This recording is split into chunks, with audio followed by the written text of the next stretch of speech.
नमस्कार दोस्तों, OCN network में आपका स्वागत है। मैं हूं ओमकार चौधरी। आपको याद होगा, प्रधानमंत्री नरेंद्र मोदी के बारे में राहुल गांधी 18वीं लोकसभा के चुनाव नतीजे आने और उनके शपथ ग्रहण कर लेने के बाद भी किस तरह की बातें कर रहे थे।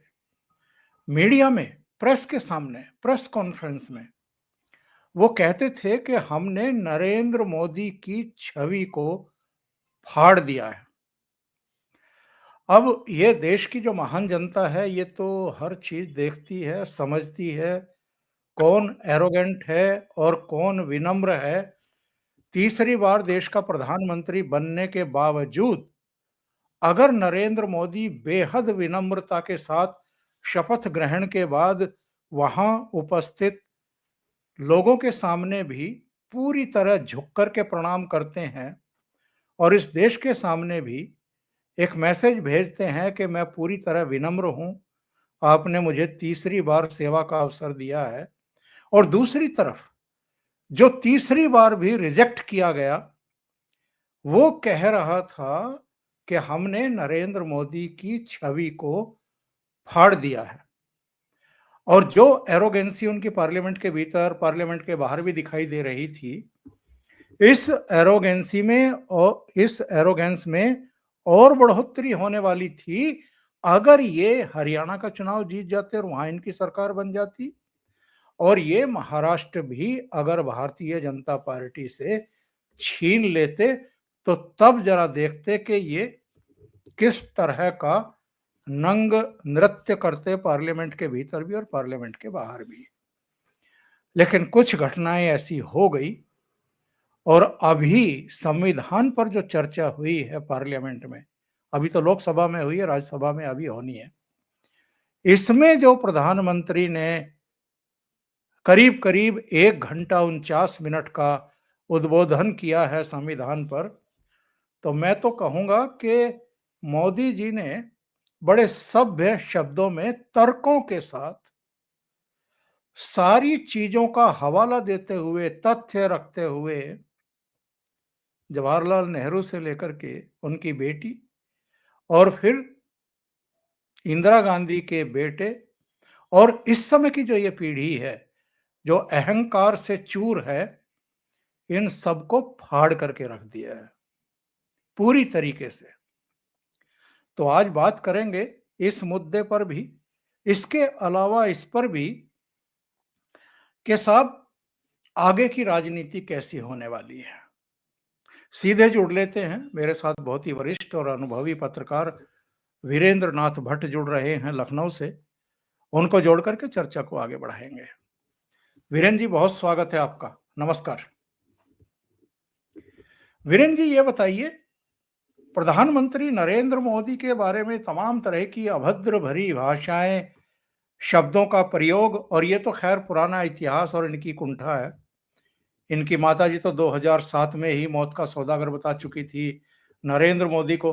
और मणिशंकर अय्यर ने क्या कहा था तालकटोरा स्टेडियम के सामने के, लिख लो, ये 21वीं सदी में प्रधानमंत्री नहीं बनेंगे, नहीं बनेंगे, नहीं बनेंगे। चाय की दुकान खोलना चाहे तो यहां इनको हम जगह दे सकते हैं।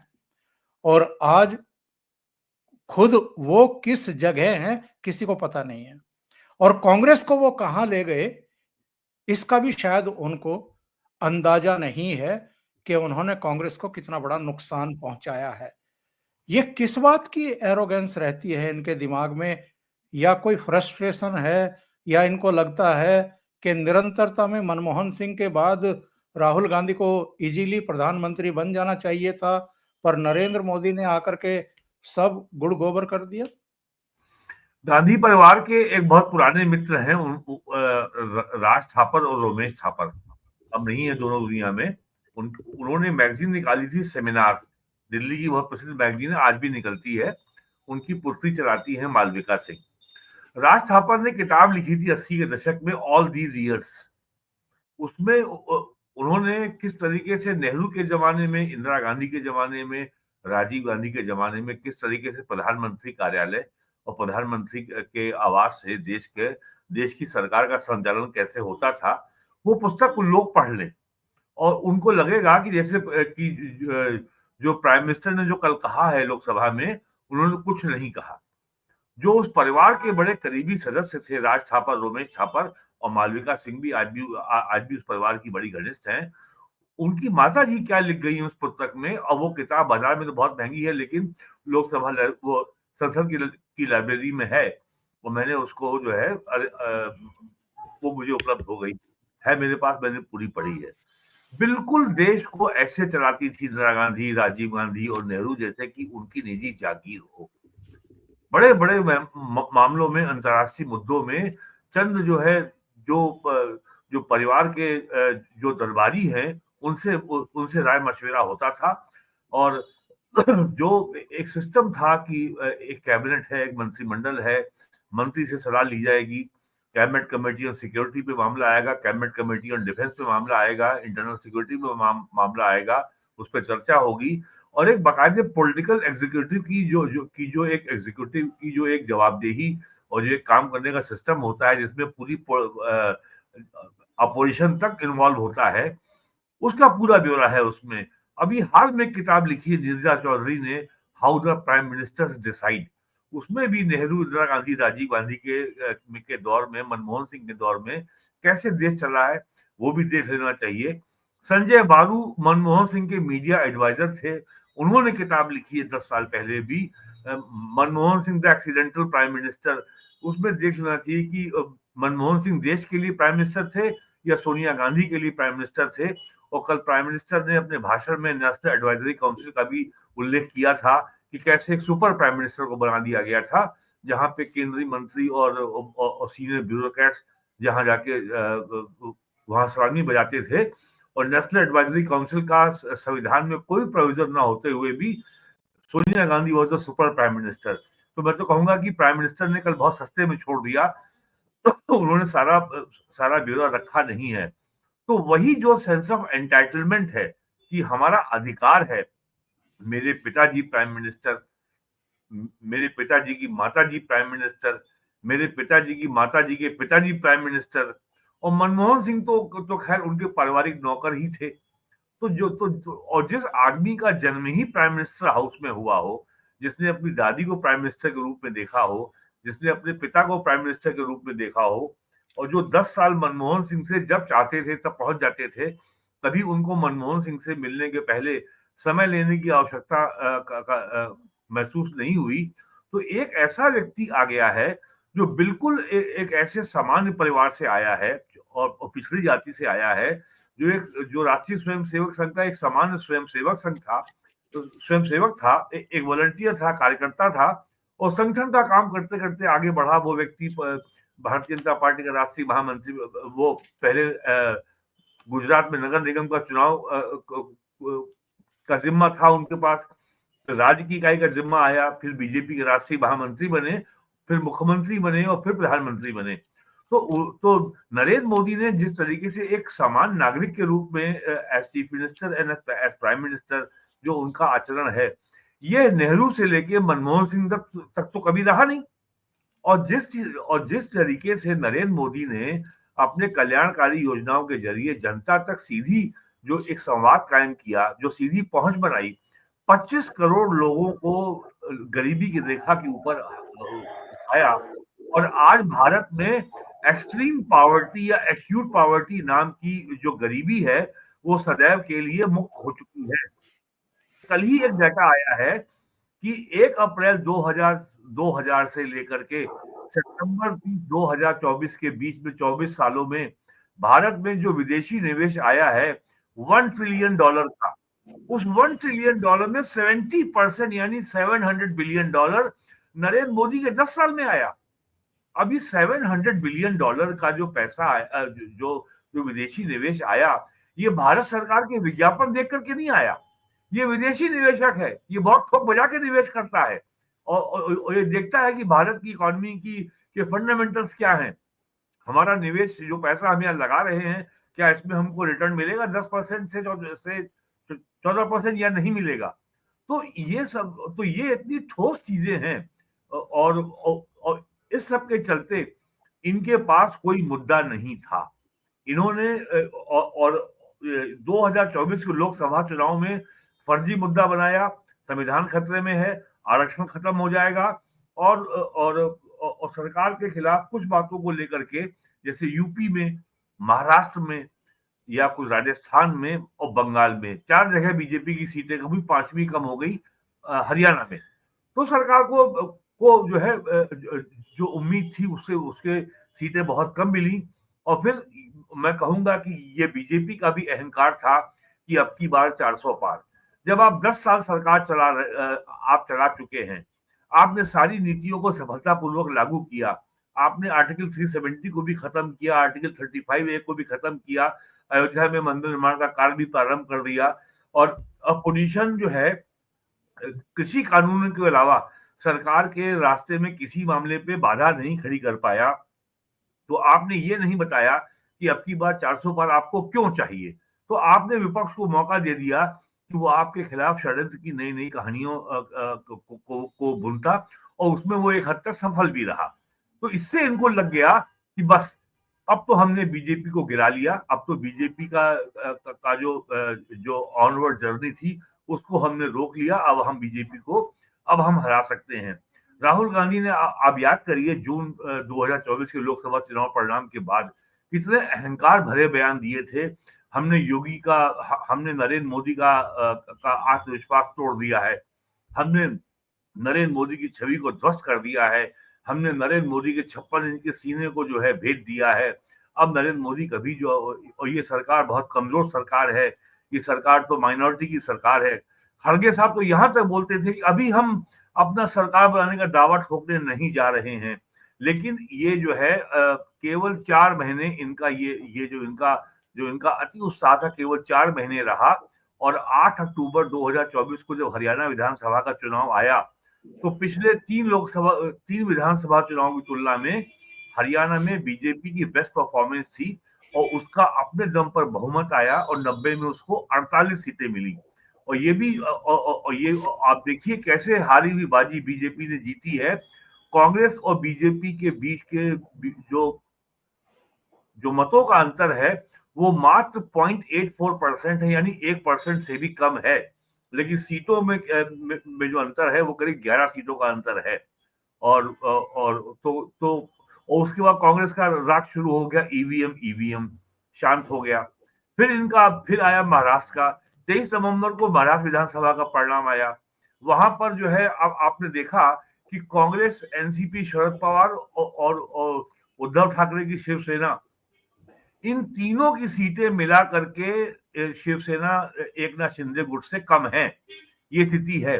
और लोकसभा चुनाव में कांग्रेस और ये जो महाविकास आघाड़ी और महायुति यानी एनडीए के बीच का वोट शेयर का अंतर मात्र 1% था, यानी कांग्रेस को 1% वोट ज्यादा मिला था महाविकास आघाड़ी को। 4-5 महीने बाद विधानसभा चुनाव में ये वोट का अंतर बीजेपी के पक्ष में 14% बढ़ गया। तो यानी धरातल पे काम किया ना। तो और वहां पे बीजेपी के नेता और वहां पे कांग्रेस के और एनसीपी शरद पवार के और उद्धव ठाकरे के नेता ये कह रहे हैं कि अगर भारतीय जनता पार्टी से हमको लड़ना है तो हमको कर्मयोगी बनना पड़ेगा। साल में 365 दिन, 24 घंटे, हफ्ते में 7 दिन हमें संगठन में काम करना पड़ेगा, जनता के बीच में जाना पड़ेगा और जो हम घोषणाएं करते हैं वास्तव में हमें ये एंश्योर करना होगा कि जनता के बीच में इसका लाभ पहुंचे। बीजेपी ने केवल लाभ ही नहीं पहुंचाया, जनता के बीच में सारे भ्रमों को दूर किया और जनता के बीच में काम किया। और राहुल गांधी को ये लगता है कि वो दिल्ली में बैठ करके नरेंद्र मोदी को गाली देते रहेंगे, ट्विटर करते रहेंगे, ट्वीट करते रहेंगे और एक ना एक रोज नई एक गाली, एक नया अपमानजनक शब्द नरेंद्र मोदी के खिलाफ, भारतीय जनता पार्टी के खिलाफ, सनातन धर्म के खिलाफ, हिंदुओं के खिलाफ। उन्होंने कल भी जो है सनातन धर्म के खिलाफ अपनी घृणा को जो उनके अंदर जो घृणा का जहर है वो कल आपने देखा किस तरीके से उन्होंने वीर सावरकर के बारे में अभद्र टिप्पणियां की, किस तरीके से उन्होंने मनुस्मृति को बिना वजह वहां पे घसीटा। भारत के संविधान का क्या लेना देना है मनुस्मृति से, ये किसी की समझ से परे है। भारत का संविधान दुनिया के किसी भी सभ्य देश की तरीके से एक बहुत ही आधुनिक कानून है, और यहाँ जो ऐसा कोई कानून नहीं है। लेकिन कल उन्होंने क्या किया, तो जो उनको अभी भी ये व्यक्ति लगता है कि वो गाली देके काम चला सकते हैं। जो व्यक्ति ये ये कहता हो कि साहब तपस्या जो है वो शरीर गर्म करना जो है उसका तपस्या नाम होता है, तो उसके बारे में क्या कहेंगे आप? ये देखिए बहुत मैं ही कुछ अभद्र चित्र टिप्पणी है, ये बहुत ही हाँ मैं अभद्र टिप्पणी है। मैं और मैं कुछ चित्र उसको मतलब दिखाता ही हूँ। उसको अर्थ नहीं मालूम कि हाँ, कुछ तपस्या पता का नहीं, अर्थ क्या होता है। कुछ पता नहीं। मैं बहुत कुछ ही चित्र भद्दी टिप्पणी दिखाता है। हूँ मैं कुछ चित्र दिखाता हूँ। राहुल गांधी की एरोगेंसी देखिए। हम्म। ये पार्लियामेंट के भीतर है, जैसे अपने ड्राइंग रूम में बैठे हों। ये हम्म। अगेन एक पार्लियामेंट का उनका बॉडी लैंग्वेज देखिए, उनका हम्म। अहंकार देखिए। ये एक और देखिए उनका तरीका हम्म। क्या होता है पार्लियामेंट के भीतर। ये एक और चित्र देखिए, ये सब हम्म। पार्लियामेंट के भीतर के हैं। हम्म। ये जैसे बाकी सबको कुछ नहीं मानते हों और अपने आप को राजा मानते हों, कुछ इस भाव में। दूसरी तरफ दूसरी तरफ शपथ ग्रहण के बाद ये प्रधानमंत्री नरेंद्र मोदी का चित्र था। हम्म। इस तरह पूरे राष्ट्र के सामने हम्म। झुक करके अपने दोनों हाथ माथे के नीचे ला करके उन्होंने प्रणाम किया था। ये राष्ट्रपति ने चूंकि उनको शपथ दिलाई थी, तो राष्ट्रपति के प्रति कृतज्ञता व्यक्त करते हुए थैंक्स का भाव उनके चेहरे पर। और ये तीसरी बार शपथ लेने का के समय के दृश्य हैं। जो ये कह रहे थे कि लिख करके रख लो, नरेंद्र मोदी प्रधानमंत्री नहीं बनने जा रहे हैं, तो इस देश ने उन प्रधानमंत्री को फिर से देश की सेवा का मौका दिया, जिनको ये गालियां देते रहते हैं।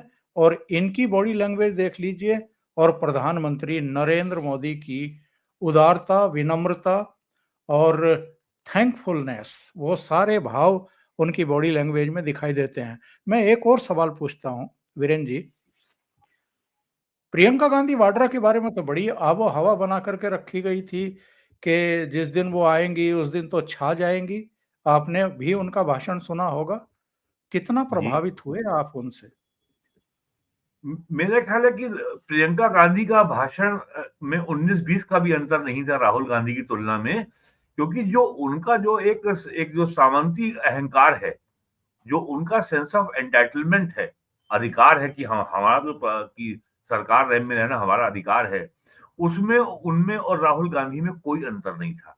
बस फर्क ये है कि प्रियंका गांधी हिंदी भाषा राहुल गांधी से थोड़ा बेहतर बोल लेती हैं। हिंदी में संवाद करने की क्षमता उनकी राहुल से बेहतर है। राहुल गांधी अंग्रेजी में पढ़ते हैं, अंग्रेजी में उनको सलाह मिलती है, सारे सलाहकार उनके अंग्रेजी बोलते हैं। उनके सारे सलाहकार जेएनयू के और घनघोर वामपंथी कम्युनिस्ट उनके सलाहकार हैं, अंग्रेजी में ही वो पढ़ते हैं। तो वो उसके बाद उनको जो हिंदी में बोलना होता है तो उसमें थोड़ा सा गड़बड़ हो जाती है। वो कहना कुछ चाहते हैं, बोल कुछ जाते हैं। तो प्रियंका इस मामले में थोड़ा सा आर्टिकुलेट है, ज्यादा परिमार्जित है। तो उन्होंने बात, लेकिन जो भाव था उनका कि कमजोरों की सरकार, गद्दारों की सरकार, क्या क्या उन्होंने बोला। और ये जो है इस तरह के लोगों की सरकार को इस देश ने लंबे समय कायर तक, कायर शब्द का शायद इस्तेमाल लोगों की किया। सरकार को लोगों ने लंबे समय तक बर्दाश्त नहीं किया है। तो ये मेरा मानना है कि पहली बार की सांसद के मुंह से प्रधानमंत्री के प्रति इतनी अपमानजनक टिप्पणी, आई हाईली कंडेम इट। ये शोभा नहीं देता। और फिर आप जो है राजीव गांधी की बेटी हैं, इंदिरा गांधी की पोती हैं, तो जो संसदीय मर्यादा के दायरे में ही बोलना चाहिए था, और ये शब्द कहीं से भी संसदीय मर्यादा के दायरे में नहीं आता है। तो राहुल गांधी में, प्रियंका गांधी में कहीं कोई अंतर नहीं है। वही अकड़ है, वही अहंकार है, वही सामंती और वही हिकारत और कंटेम्प्ट का भाव है नरेंद्र मोदी के लिए, भारत के लिए, सनातन धर्म के लिए, भारत के लोगों के लिए, भारतीय परंपराओं के लिए। वायनाड को लेकर के वो जितना प्रचार कर रही हैं, और उन्होंने जो है पार्लियामेंट के बाहर एक चेन भी बनाई थी। और जहां तक मुझे जानकारी मिली है, वो एक डेलीगेशन लेके केंद्रीय गृह मंत्री अमित शाह के पास भी गई थी। तो अमित शाह ने बताया कि अब सिस्टम बदल चुका है, हम कोई केंद्रीय टीम नहीं भेजते हैं। जैसे ही कोई घटना होती है, हम एक आकलन के अनुसार 50% ईंट तुरंत भेज देते हैं और बाकी भी जो है वो हमने भेज दी है, आप बहुत देर से आई हैं। तो उनको अभी भारत सरकार के मंत्रालयों में और भारत सरकार और राज्य सरकार के बीच में किस तरीके से काम होता है, उनको इसका भी अनुभव नहीं है। तो उनका भाषण बेहद अहंकार भरा हुआ था और और और और उसमें सरकार के लिए, नरेंद्र मोदी जी के लिए बहुत हिकारत थी, बहुत कंटेंट था, कोई नई बात नहीं है। और उनकी माता जी जो क्या-क्या बोलती रही हैं, आपने उसका अभी उल्लेख कर ही दिया कि वो जो है वो मौत के सौदागर वाला बयान उनका आपने बता ही दिया। तो ये पूरा परिवार एक है, कहीं कोई अंतर नहीं है। ये जो आप अमित शाह से उनकी मुलाकात की बात कर रहे हैं, ये वो चित्र है जब वो अमित शाह से मिली थी और वायनाड के लिए उन्होंने कुछ मदद की गुहार की थी। तो अमित शाह ने उनसे कह दिया कि ये व्यवस्था नहीं है कि मेंबर ऑफ पार्लियामेंट सीधे पैसा मांगने के लिए आ जाए और केंद्र सरकार दे दे। राज्य सरकार के हाँ, जरिए हाँ। एक व्यवस्था है, यस, राज्य यस, सरकार यस। प्रस्ताव भेजेगी बना करके, तब जा करके नहीं, पैसा ये जा भी जो जो चुका है, जी हाँ, पैसा जी हाँ। जा भी चुका है। ये भी उन्होंने बताया उनको कि 50% पैसा जा चुका है। अब आगे बढ़ते हैं वीरेन जी। ये जो इंडी अलायंस में पिछले कुछ दिनों से लड़ाई चल रही है कि नेतृत्व कौन करे। कई राजनीतिक दलों ने कहा कि ममता बनर्जी को अब आगे आना चाहिए, ये तो किसी लायक है नहीं, ये नेतृत्व देने में असक्षम है, ये कोऑर्डिनेशन भी ठीक से नहीं कर पा रहे हैं, ये चला ही नहीं पा रहे हैं। जैसे ही हरियाणा और महाराष्ट्र में इनके पैर ऊपर को हुए और जम्मू कश्मीर में इनका बुरा परफॉर्मेंस रहा, झारखंड में भी बुरा परफॉर्मेंस रहा, वैसे ही इंडी अलायंस के भीतर भी ये बुरी तरीके से गिर गए। और मुझे तो वो दृश्य याद है, प्रधानमंत्री इस मामले में तो बहुत ही चतुर सुजान हैं। उन्होंने जब मुलायम सिंह यादव का और कुछ दूसरे नेताओं का जिक्र किया 1975 में इमरजेंसी में, जिस तरीके से उनको जेल में हुँ। डाला गया था, तो अखिलेश यादव और डिंपल यादव के चेहरे पर भी हंसी देखने को मिली थी। और मुझे लगता है कि जिस तरीके से राहुल गांधी की धुलाई पार्लियामेंट के भीतर हुई है, उससे इंडी अलायंस के इनके घटक दलों के नेता ज्यादा प्रसन्न हुए होंगे कि बहुत सही समय पर इसकी धुलाई हो गई है। और अब क्या ये मुहिम आगे बढ़ेगी, ममता को आगे लाने की और इनको हटाने की? देखिए साहब, लोकसभा चुनाव के बाद ये संकट, ये सवाल तो खड़ा होना ही था कि नरेंद्र मोदी के विकल्प में एक राष्ट्रीय चेहरा कौन हो। राहुल गांधी जो है अघोषित रूप से जून 2024 के चुनाव में अघोषित चेहरा बन गए थे। लेकिन हरियाणा और महाराष्ट्र के चुनाव परिणाम के बाद this question is now again open, ये मामला फिर से खुल गया है। और अब राहुल गांधी को इंडिया अलायंस के लोग नेता मानने को तैयार नहीं है। वो लोकसभा में लीडर अपोजिशन तो बने रहेंगे, वो उसको इंडिया अलायंस से कोई मतलब नहीं है और वो उसको हटा भी नहीं सकता, क्योंकि कांग्रेस के पास 99 या 100 मेंबर्स हैं। लेकिन इंडी अलायंस का नेता कौन होगा, ये सवाल अभी भी जो है अधर में है। इंडिया अलायंस का कोई स्टीयरिंग कमेटी नहीं है, इंडिया अलायंस की कोई कोऑर्डिनेशन कमेटी नहीं है, इंडी गठबंधन का कोई जो है कोई एक सिंगल फ्लैग नहीं है, कोई एक सेक्रेटेरिएट नहीं है। तो और घोषित तौर पर कोई निर्वाचित नेता भी नहीं है। हमने सिर्फ मान लिया था कि राहुल गांधी नेता हो जाएंगे, क्योंकि कांग्रेस एक एक राष्ट्रीय पार्टी है, कांग्रेस एक न्यूक्लियस है, उसके अराउंड क्षेत्रीय पार्टियां इकट्ठा होंगी, इस नाते कांग्रेस जो है नेता है। तो ये इश्यू अभी तक आपने कभी तय ही नहीं किया था। लेकिन अब जो हरियाणा और महाराष्ट्र के चुनाव के बाद अब उनके सामने ये संकट फिर से खड़ा हो गया है। अब नाम चल रहा है ममता बनर्जी का। ममता बनर्जी को भी मालूम है कि वो भी राष्ट्रीय स्तर पर नरेंद्र मोदी का विकल्प नहीं बन सकती। वो नरेंद्र मोदी का एक अल्टरनेटिव फेस वो नहीं हो सकती। बंगाल के बाहर उनकी वोट खींचने की क्षमता बहुत ही सूक्ष्म है, सीमित है। कुछ झारखंड में है, कुछ बिहार में हो सकती है, यूपी में नहीं है, महाराष्ट्र में नहीं है, गुजरात में नहीं है, दक्षिण भारत में नहीं है, हरियाणा पंजाब में नहीं है। तो ममता बनर्जी से किसी कोई खतरा नहीं है। अखिलेश यादव को, डीएमके को, या और जो क्षेत्रीय पार्टियां हैं, तो उनको लगता है कि ममता बनर्जी को अगर हम ले आएंगे तो क्षेत्रीय पार्टियों का इंडी गठबंधन में दखल बढ़ जाएगा। ममता बनर्जी को 13 साल हो रहे हैं मुख्यमंत्री बने, कौन सा ऐसा भारी अचीवमेंट है उनका as as chief minister of West Bengal जिसके लिए उनको याद किया जाए? केवल जिहादी गठबंधनों को बढ़ावा, मुसलमानों का उनको जो है एक मुश्त समर्थन, और उसके बदले में ममता बनर्जी ने जिहाद को खुली छूट दे रखी है बंगाल में। भयंकर और भयंकर लूटपाट और गुंडा राज और भयानक करप्शन, और और एरोगेंस के मामले में तो वो इनकी भी नानी है।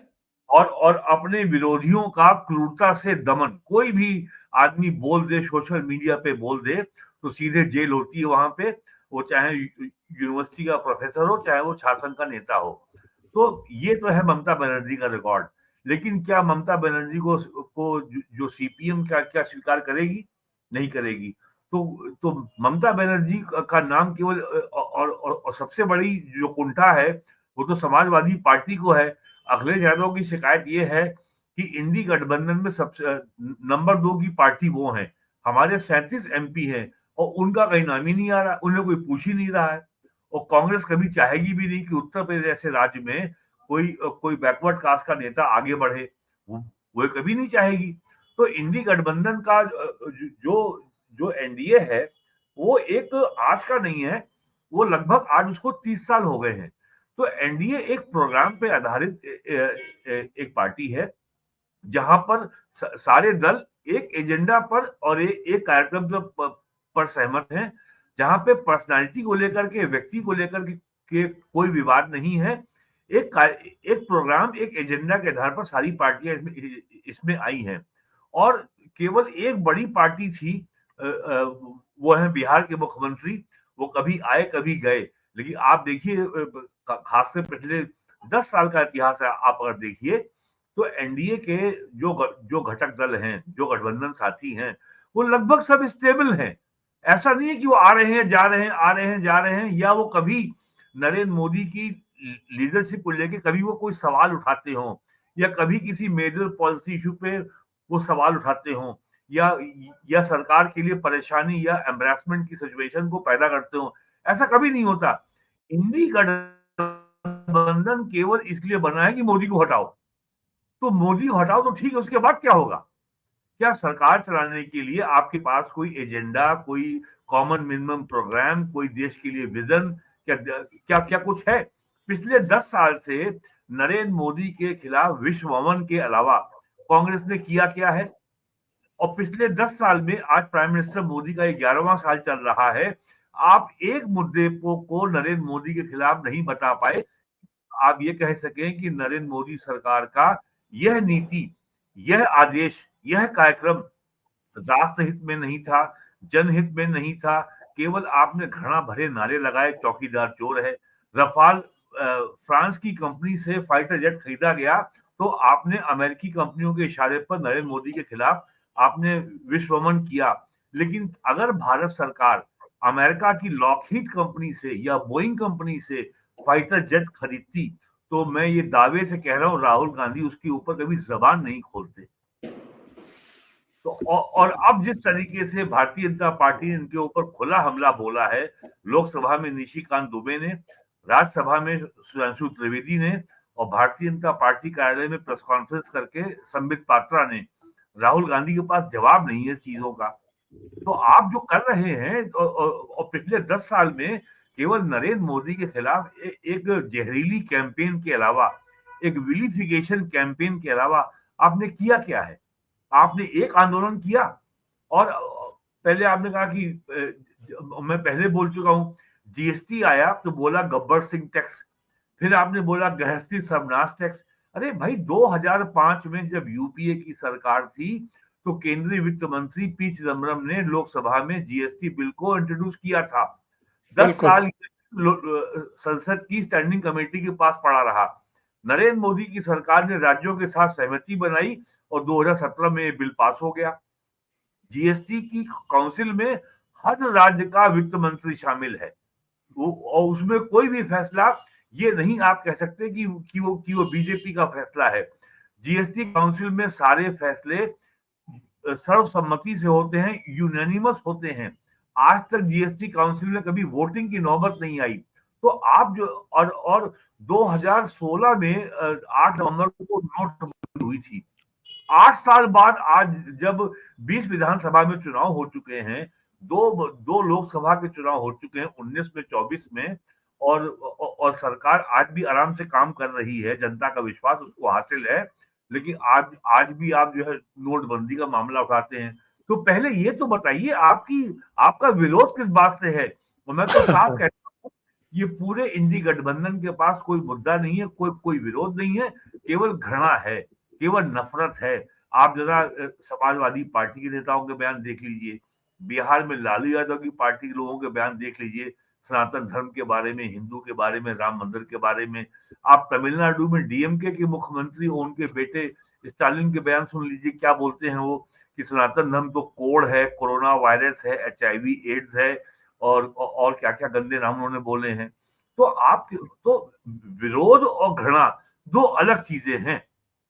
आपके पास केवल घृणा है, विरोध क्या आपको करने के क्या आपको लगता है कि नेहरू, इंदिरा, राजीव और इनके सारे धतकर्म बताने और संविधान के साथ खिलवाड़ करने की सारी पोल पट्टी जो प्रधानमंत्री नरेंद्र मोदी ने खोली है, उसके बाद भी इन भाई बहन के हाथ में ये अब दिखाई देगी? इनके ड्रामे अभी भी जारी रहेंगे क्या?